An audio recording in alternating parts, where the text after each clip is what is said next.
नाज़रीन, 2 रोज पहले यहाँ पर इंडिया ने बहुत बुज़दिलाना कार्रवाई की। रात के अंधेरे में यहाँ पर मस्जिदों के ऊपर अटैक किया। उसी सिलसिला में पाक फौज के हक में, पाक फौज के लिए, अज़हार यकजहती के लिए मुरीदके में यहाँ पर दफाए पाकिस्तान रैली निकाली गई। आपको सबसे पहले मुबारकबाद पेश करते हैं रुबानी साहब, बिलाल भाई आपको भी, कि आपने बहुत कामयाब किस्म की रैली निकाली यहाँ पर, और जो पाक फौज के साथ शाना बशाना चलने के लिए और उनके साथ अज़हार यकजहती के लिए आपने यहाँ पर आवाज भी उठाई है।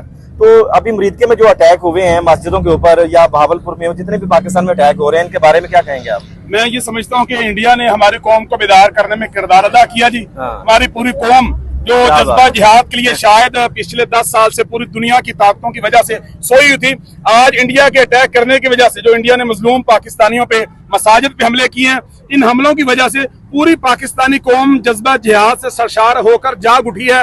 और इंशाअल्लाह ये जज्बा जिहाद ऐसा अमल है कि जिससे इंशाअल्लाह हम करीब अल्लाह रब्बुल आलमीन का जो फैसला है, कतबल्लाहु लअग़लिबन्ना अना व रसूली, मैं और मेरा रसूल ही गालिब आएंगे। तो पाकिस्तान जो ला इलाहा इल्लल्लाह की बुनियाद पे मारज़ वजूद में आया, इंशाअल्लाह ये गालिब होकर रहेगा और इंडिया के टुकड़े होकर रहेंगे इंशाअल्लाह।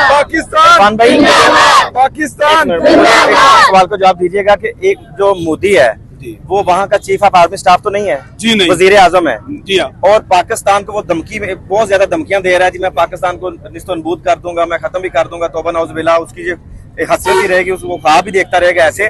मगर जो यहाँ के हमारे पीएम साहब हैं उनकी खामोशी और हमारे बड़े मियाँ साहब की खामोशी, ये क्या सवालिया निशान कुछ पैदा कर रही है। और आसम मुनीर साहब इस वक्त उनको मुंह तोड़ जवाब दे रहे हैं, हमारी ISPR मुंह तोड़ जवाब दे रही है। हमारे सियासतदानों को कौन सा साम सौंप गया है? जी, मैं ये समझता हूँ कि जिस तरह इंडिया का टोटल मीडिया, टोटल सियासतदान, टोटल सारी उनकी कम्युनिटी इसी सिलसिले में आगे पेश है। हम समझते हैं कि वो इंडिया एक छोटा सा हमारा बच्चा झूम रहा है, हम सबको जरूरत नहीं है। हमारा एक इदारा जो आर्मी का इदारा वो अकेला ही काफी है अल्लाह के फजल करम से। इस बुनियाद पे हम समझते हैं कि हमारे वो जो वजीर आजम साहब है, सदर साहब है, दीगर है, अभी उनको जरूरत नहीं है बोलने की, हम इंशाल्लाह काफी हैं अल्लाह के फजल करम से। तहम्मुल मिजाजी से काम लेना होगा। मैं समझता हूँ ये यहाँ पे इस मौका पे तहम्मुल मिजाजी की, सब्र की, बुर्दबारी की बहुत ज्यादा जरूरत है। और अल्हम्दुलिल्लाह मैं समझता हूँ हमारे जो सियासतदान है वो बड़े ही मैच्योर हैं और वो मैच्योरिटी से काम ले रहे हैं। अल्हम्दुलिल्लाह काम अल्लाह के फजल करम से हो रहा है। ਤੁਹਾਡੀ ਗੱਲ बिल्कुल ठीक है, लगता है बड़े मियां साहब की खामोशी है ना, उन्होंने को बड़ा ही काम पाना चाहिए इंशाल्लाह। जिस तरह हमारे वो DG साहब ने कहा ना कि इंशाल्लाह जब हम हमला करेंगे पूरी दुनिया सुनेगी भी और देखेगी भी इंशाल्लाह। आप भी सुनिए कि जब हम आपको जवाब देंगे तो इंशाल्लाह ताला ये सिर्फ छोटे मोटे जो ड्रोन वगैरह नजर नहीं आएंगे, दुनिया देखेगी कि इंडिया किस कदर निस्तो नबूद हो चुका है। फिर कैमरे की जरूरत नहीं पड़ेगी, सही है। फिर कैमरे की जरूरत नहीं पड़ेगी, फिर उनकी चीखें बताएंगी कि ये मुसलमान क्या है। हम तो शहीद हो गए तब कामयाब, गाजी हो गए तब कामयाब, हमारा तो ईमान है अल्हम्दुलिल्लाह। अल्लाह के फजलों से हम तो कुर्बानियां देने वाले लोग हैं, कोई मसला ही नहीं है। ये तो हमें उन्होंने हमारा ईमान बढ़ाया है, अल्लाह उनको निस्तो नबूद फरमाए, बुज़दिल है, कोई मसला ही नहीं है।